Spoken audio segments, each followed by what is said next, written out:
There's likely to be chaos in Victoria's courts on Friday when police prosecutors take industrial action in support of a wage rise. Their go slow threatens to disrupt hundreds of cases.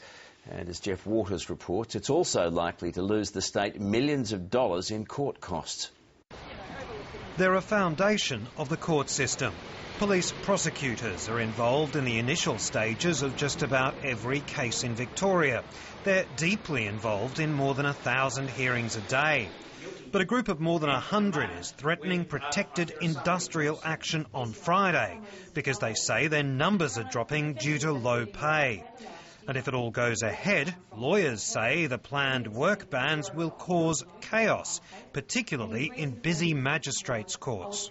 Well, I think the administration of justice is going to be interfered with significantly. If the industrial action goes ahead, that there will be real delays with the system, and that is a concern for the justice system, criminal justice system in its entirety. Of course, the rest of the police service is involved in industrial action at the moment, but the police prosecutors are being singled out by their bosses. They're being threatened with having their wages docked, even though they're not striking, but are instead instituting what, in effect, are go-slow bans. But delaying thousands of expensive court hearings could cost the state a lot more. Some say it'd amount to many millions of dollars. It does have a real potential to have cost implications. If a matter can't be reached, then there can be applications for costs made. If the cases are adjourned because of the police's inability to process the case, then the state pays for that, and that's ultimately the taxpayer. But sometimes the cost will be borne by the private individual.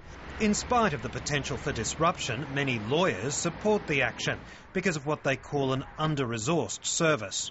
A more efficient system in the administration of justice assists us and it assists the individual.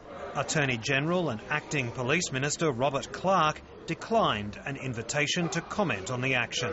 Jeff Waters, ABC News.